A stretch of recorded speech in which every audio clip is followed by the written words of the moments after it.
सूरज सिर पर चढ़ चुका था। जुनून की तपती दोपहर में सड़क पर डामर तक पिघलने लगा था, लेकिन अर्जुन पिछले 2 घंटे से उसी जगह खड़ा था। उसके हाथ में एक खूबसूरत पेंटिंग थी जिसे उसने कई रातें जागकर बनाया था। आज उसकी और रिया की प्रेम कहानी के 3 साल पूरे हो रहे थे। अर्जुन बार बार घड़ी देख रहा था। उसके चेहरे पर थकान थी, लेकिन आंखों में उम्मीद चमक रही थी। तभी दूर से एक चमचमाती लग्जरी कार आकर रुकी।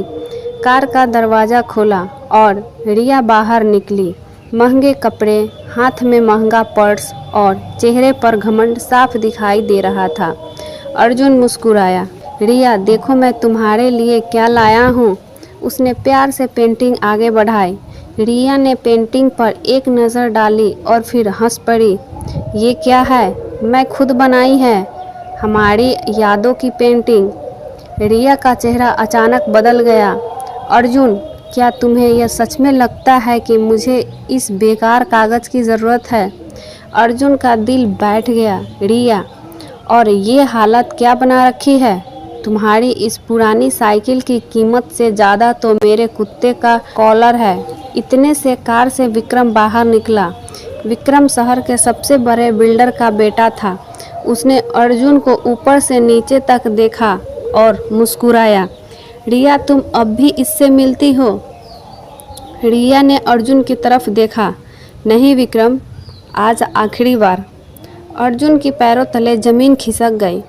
क्या मतलब? रिया बोली, मुझे अब गरीबी से नफरत हो गई है। मैं बड़े सपने देखती हूँ और तुम मुझे सिर्फ वादे देते हो।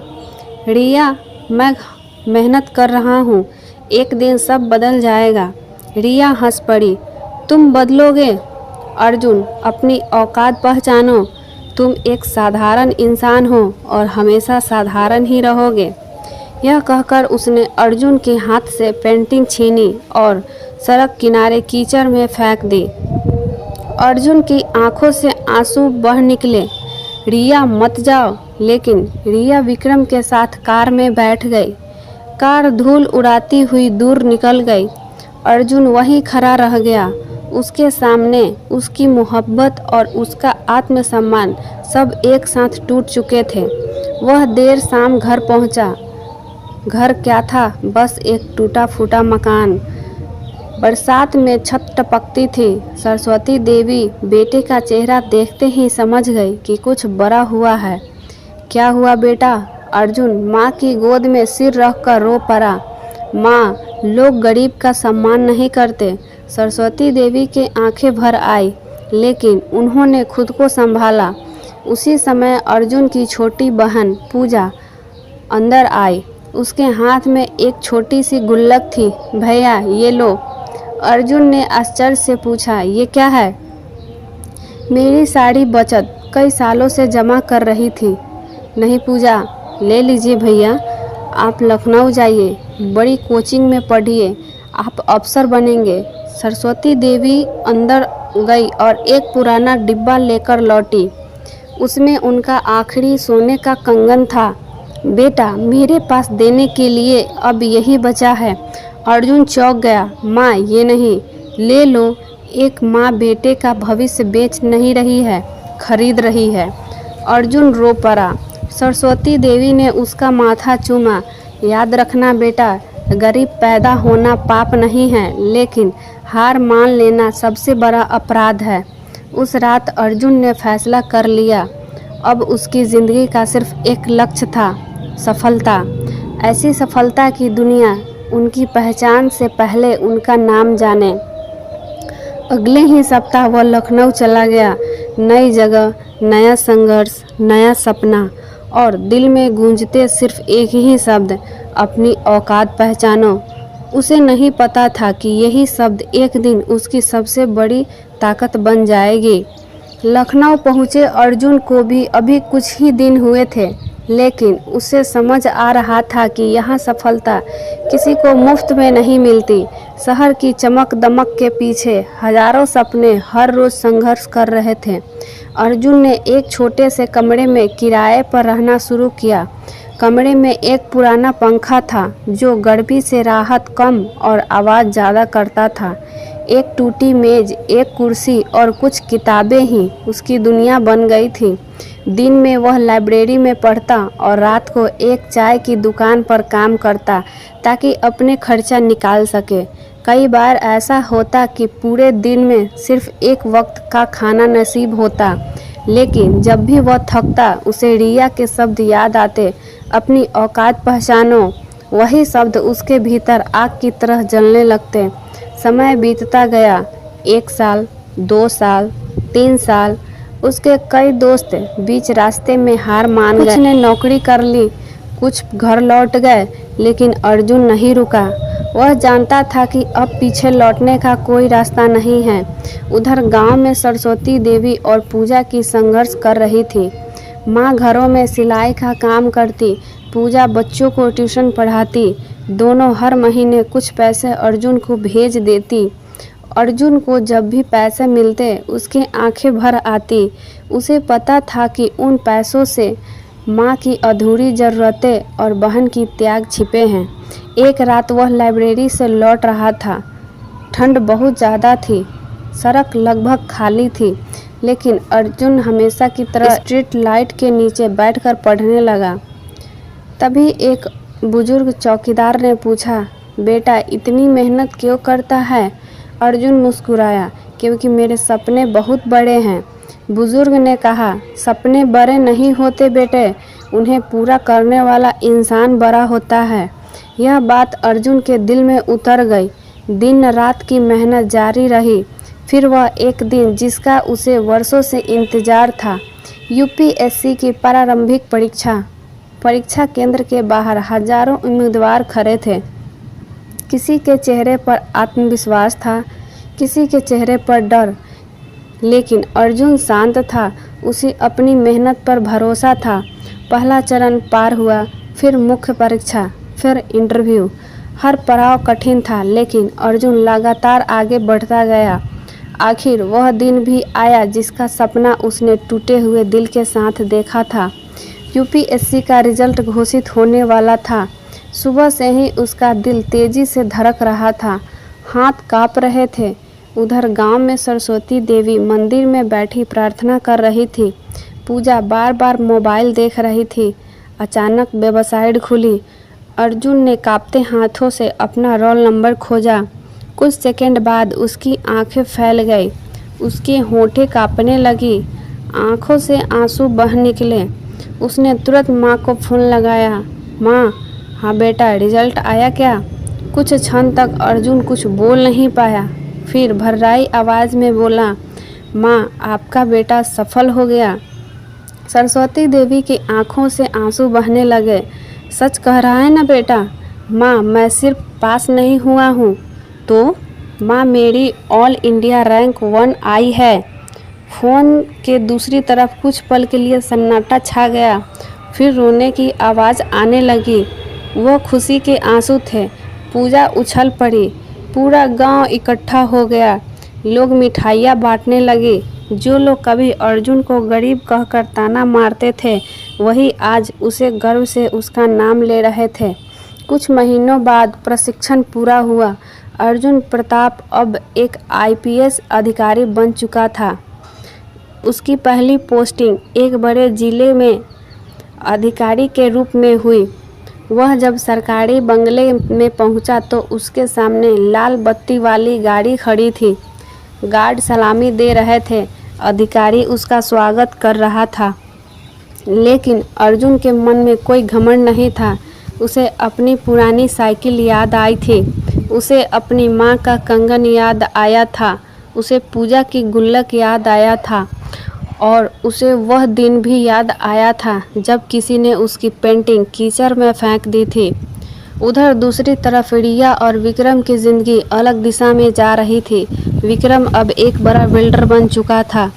उसने कई कंपनियां खोल रखी थी। शहर के उसका खूब प्रभाव था।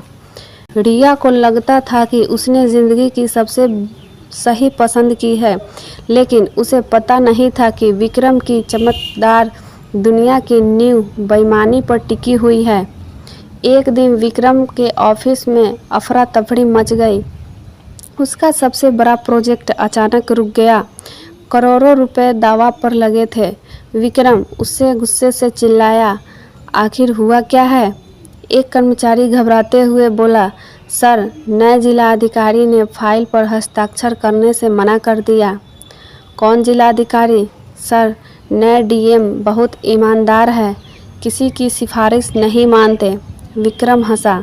दुनिया में ऐसा कोई अफसर पैदा नहीं हुआ जिसे पैसा झुका ना सके। रिया ने भी सहमति से सिर हिलाया। अगले दिन दोनों जिला अधिकारी कार्यालय जाने की तैयारी करने लगे। रिया के मन में अजीब बेचैनी थी।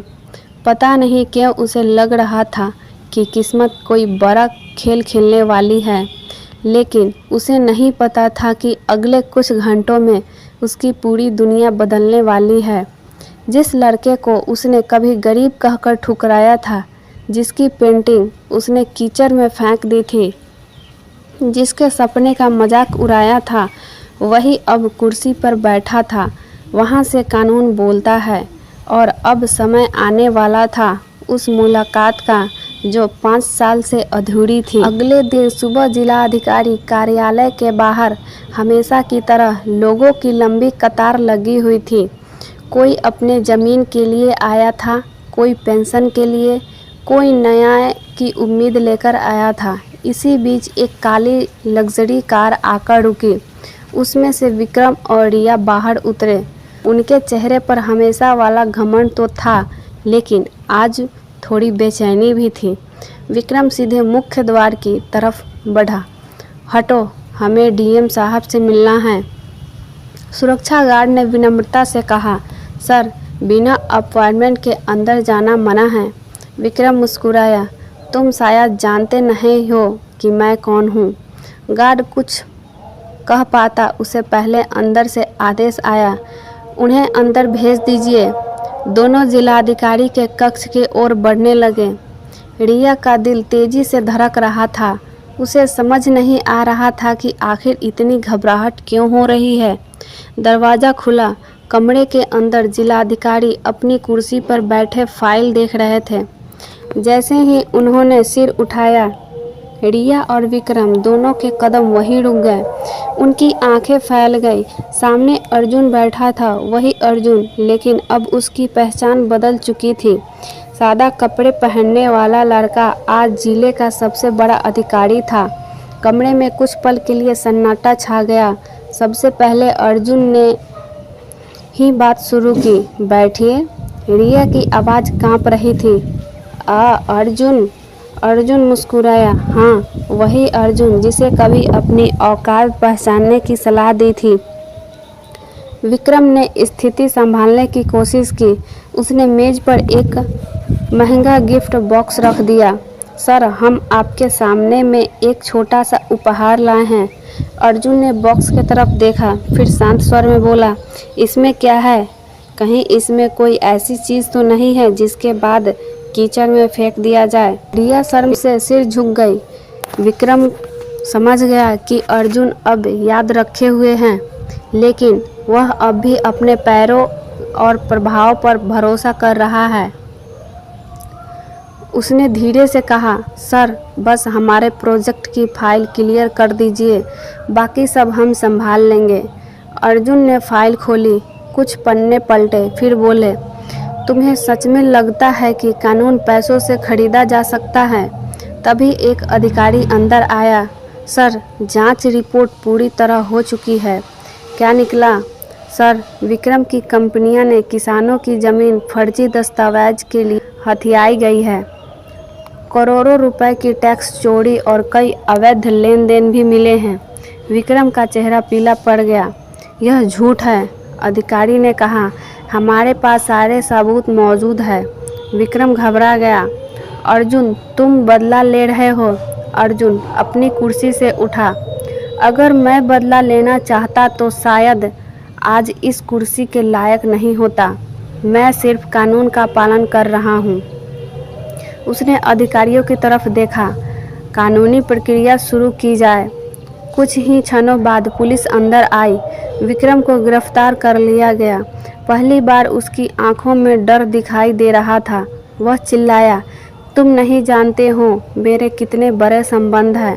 अर्जुन ने शांत स्वर में कहा, जब कानून जागता है तब संबंध नहीं अपराध दिखाई देता है। पुलिस विक्रम को लेकर चली गई। कमरे में अब सिर्फ अर्जुन और रिया रह गई। रिया की आंखों से आंसू बह रहे थे। अर्जुन, मुझे माफ़ कर दो। अर्जुन चुप रहा। रिया बोली, मैंने तुम्हें गरीब समझकर छोड़ दिया था। मुझे लगा था पैसा ही सब कुछ है। फिर लेकिन आज समझ आया कि असली दौलत इंसान की मेहनत और उसका चरित्र होता है।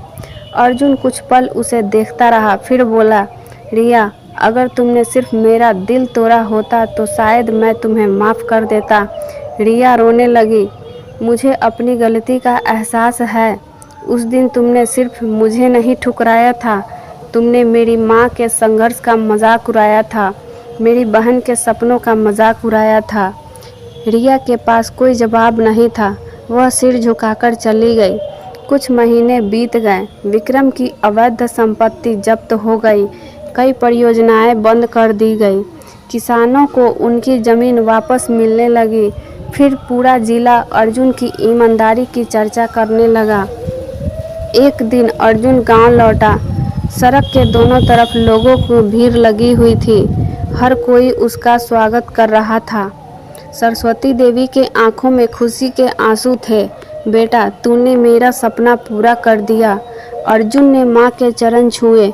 माँ, अगर उस दिन आपने अपना आखिरी कंगन मुझे नहीं दिया होता, मैं यहाँ कभी नहीं पहुँच पाता। पूजू मुस्कुराते हुए बोली, और अगर मैंने अपनी गुल्लक नहीं दी होती, तो अर्जुन हंस पड़ा, तो शायद मुझे रोज़ तुम्हारी डांट सुननी पड़ती। सभी हंसने लगे। उसी शाम अर्जुन गांव के पुराने रास्ते पर टहल रहा था। अचानक उसकी नज़र एक जानी पहचानी साइकिल पर पड़ी। वही पुरानी साइकिल जिस पर बैठकर वह कभी सपनों का बोझ लेकर चलता था। उसने साइकिल को प्यार से छुआ। तभी पीछे से आवाज़ आई, तुमने इसे अभी तक संभाल कर रखा है। अर्जुन ने मुड़कर देखा। रिया खड़ी थी। अब उसके चेहरे पर पहले जैसा घमंड नहीं था, सिर्फ पछतावा था। अर्जुन मुस्कुराया, हाँ, यह मुझे याद दिलाती है कि मैं कहाँ से आया हूँ। रिया की आंखें भर आई। काश मैं उस समय तुम्हारे साथ खड़ी होती। अर्जुन ने आसमान की तरफ देखा, फिर बोला, कुछ लोग हमारी ज़िंदगी में साथ चलने नहीं आते, हमें मजबूत बनाने आते हैं। तुम मुझे कभी माफ़ कर पाओगे? अर्जुन ने जवाब दिया, मैंने तुम्हें बहुत पहले माफ़ कर दिया था। रिया की आंखों में उम्मीद जगी, लेकिन अगले ही पल अर्जुन बोला, माफ़ करना और वापस स्वीकार करना दोनों अलग बातें हैं। रिया समझ गई, कुछ रिश्ते टूटकर जुड़ते नहीं, वे सिर्फ एक सीख बनकर रह जाती है। अर्जुन आगे बढ़ा। वही रिया खड़ी उसे जाते हुए देख रही थी। उसके आंखों से आंसू बह रहे थे, लेकिन पहली बार उन आंसुओं में अहंकार नहीं था, सिर्फ पछतावा था। अर्जुन मुस्कुराते हुए एक अपनी माँ की और बहन की तरफ बढ़ गया। आज उसके पास सम्मान था, पद था, पैसा था, लेकिन सबसे बड़ी बात यह थी कि उसने सफलता पाकर भी अपने भीतर के अच्छे इंसान को नहीं खोया। और यही उसकी सबसे बड़ी जीत थी, क्योंकि दुनिया में सबसे ऊंचा पद कलेक्टर का नहीं होता, सबसे ऊंचा पद एक अच्छे इंसान का होता है। इस वीडियो से आपको क्या सीख मिली, ये मुझे कमेंट में ज़रूर बताइए। और ये वीडियो पसंद आई हो तो आप इस वीडियो को लाइक कर दीजिए, शेयर कर दीजिए अपने दोस्तों में, और कमेंट करके ये बताइए कि आपको वीडियो कैसा लगा। और चैनल पर नए हैं तो स्टोरी बाय SK को सब्सक्राइब कर लीजिए। धन्यवाद।